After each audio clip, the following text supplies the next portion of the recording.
Comment apprendre à gérer ses émotions? Un guide pratique pour retrouver l'équilibre. Bienvenue sur Happy Therapy, la chaîne de Sébastien Lakoff, coach et praticien en psychothérapie. Aujourd'hui, on va aborder le sujet des émotions. Alors, les émotions, c'est des réactions naturelles qui nous aident à naviguer dans le monde et ça va concerner la joie, la colère, la tristesse ou même la peur qui vont jouer un rôle essentiel dans notre bien-être et nos relations. Des fois, elles deviennent incontrôlables et elles peuvent vraiment, de manière très virulente, venir perturber nos vies personnelles, professionnelles ou sociales. Du coup, il est important d'apprendre à gérer ces émotions parce qu'à ce moment-là, ça devient une vraie compétence clé pour vivre une vie épanouie et sereine. Dans cette vidéo, on va explorer des techniques simples qui vont être basées sur des recherches neuroscientifiques qui vont nous permettre de mieux comprendre le fonctionnement des émotions et mieux les maîtriser. Il est important de comprendre le rôle des émotions dans le cerveau. Pour gérer ces émotions, il est important de comprendre leur origine. Les émotions, elles sont générées par le système limbique. C'est une partie du cerveau qui est primitive et l'amygdale, par exemple, joue un rôle central dans la gestion de la peur, des réponses de combat ou de fuite. En revanche, on a le cortex préfrontal qui, lui, est plus rationnel. Il va nous aider à analyser, à poser la situation et à réguler nos réactions. Par exemple, la prochaine fois que vous ressentez une forte émotion, ressentez et dites-vous qu'elle n'est que temporaire. À ce moment-là, prenez une grande inspiration et donnez à votre cortex préfrontal le temps de reprendre le contrôle. Pour cela, on peut utiliser une technique de respiration consciente en inspirant 5 secondes et en expirant 5 secondes. Ça va permettre de réduire l'activation de l'amygdale. Il est important de savoir identifier ces émotions avec précision. Souvent, on ressent une émotion forte et on ne sait pas vraiment mettre un mot dessus. Et pourtant, il est indispensable de pouvoir nommer ces émotions. Parce que dans un moment comme ça peut servir à réduire l'intensité. Il y a eu des études d'ailleurs là-dessus qui ont été réalisées par l'UCLA qui nous expliquait que grâce à une technique mise en place qui s'appelle le labeling émotionnel, qu'on allait faire agir comme une soupape qui va permettre d'amoindrir la charge émotionnelle.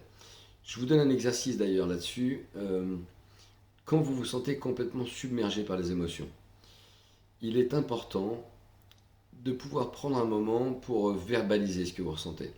Le fait de prendre ce moment, par exemple, je me sens frustré ou je me sens pas bien ou je ressens de l'inquiétude, ça va vous permettre de reprendre du recul sur la situation et en même temps avoir une meilleure visibilité. C'est pour ça qu'il est important d'être capable d'accepter ces émotions plutôt que de les fuir, parce que en général, on a tendance à faire une erreur qui est très courante en voulant fuir ou supprimer nos émotions négatives, comme par exemple la tristesse ou la colère. Le problème, c'est qu'en faisant ça, on n'est pas dans l'acceptation. Et il a été prouvé dans certaines recherches en thérapie d'acceptation et d'engagement, qui s'appelle l'ACT, montre que résister finalement à ces émotions va amplifier leur intensité. Et donc le fait d'accepter une émotion va signifier qu'on l'accueille sans jugement, comme une vague qui finit par passer. Lorsque vous ressentez une émotion désagréable, dites-vous, c'est ok de ressentir ça. Cette émotion, elle n'est que temporaire et elle finira par passer. Donc il est important à ce moment-là de prendre une posture d'observateur plutôt que de se laisser submerger par la situation. Pour ça, il y a plusieurs techniques de reprogrammation neuronale qui peuvent aider pour ça. Parce que la gestion des émotions, elle passe aussi par la reprogrammation des schémas, qui vont être des schémas mentaux négatifs. Par exemple, si on suit les travaux de Joe Dispenza, on va pouvoir modifier complètement nos circuits neuronaux, uniquement en se concentrant sur des émotions et des pensées positives. On peut accéder à ça par la pratique de la méditation en pleine conscience, ou faire des visualisations guidées, ce qui vont nous permettre de réduire l'anxiété et d'entraîner notre cerveau à réagir complètement différemment. Ensuite, on peut, par exemple, chaque soir, prendre 5 minutes pour visualiser une situation qui vous rend heureux. Et ça va vous permettre d'en ressentir l'émotion positive et d'avoir la sensation qu'elle est complètement heureuse, associée et qu'elle vous rend complètement heureux. Ce qui vous permettra de reprogrammer votre cerveau à accepter de recevoir des situations positives ou des émotions positives à une situation qui est stressante. Ensuite, il faut faire de l'exercice physique parce que faire de l'exercice physique va permettre de stimuler une production d'endorphines qui va permettre de réduire les douleurs, mais aussi libérer de la dopamine et de l'ocytocine, qui sont deux neurotransmetteurs qui sont associés au bien-être. Du coup, faire un exercice régulièrement, c'est une manière puissante de diluer le stress et d'améliorer nettement l'humeur.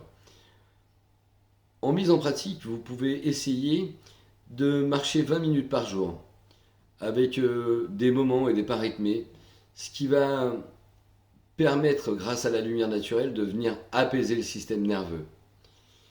Il est important aussi de pouvoir créer des habitudes. Ça va permettre de prévenir un débordement émotionnel. En fait, la gestion des émotions, elle est beaucoup plus facile quand on a des routines qui nourrissent notre bien-être.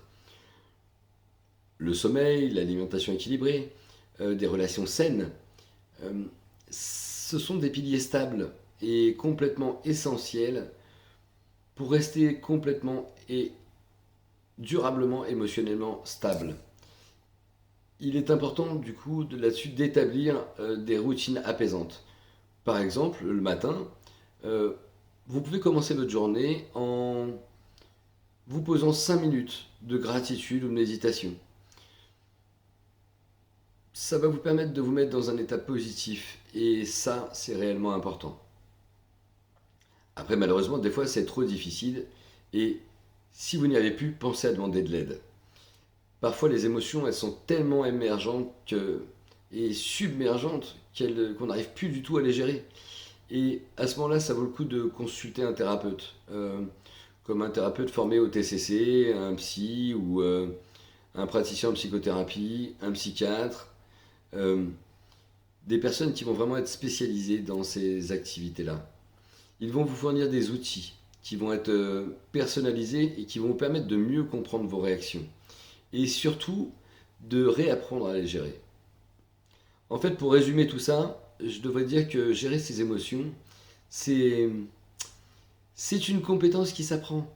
Et en comprenant comment fonctionnent nos émotions, en les acceptant et en utilisant diverses pratiques comme la respiration ou la reprogrammation neuronale, ou même des exercices physiques, puisqu'on encourage à faire du sport, hein, ça stimule au niveau de la sérotonine, la dopamine et l'endorphine, eh bien, ça va vous permettre de retrouver un équilibre. Et ce sera vraiment une clé pour par la pratique régulière, pour avoir une vraie indulgence envers soi-même. Alors aujourd'hui, si vous êtes prêt à reprendre le contrôle de vos émotions, ça va vous permettre d'avoir une vie plus sereine. J'ai une petite question pour vous. Aujourd'hui, à vous, quelle est votre technique pour gérer vos émotions? Partagez vos réponses aux commentaires. En attendant, je vous dis à bientôt. Et c'était Sébastien. Merci beaucoup.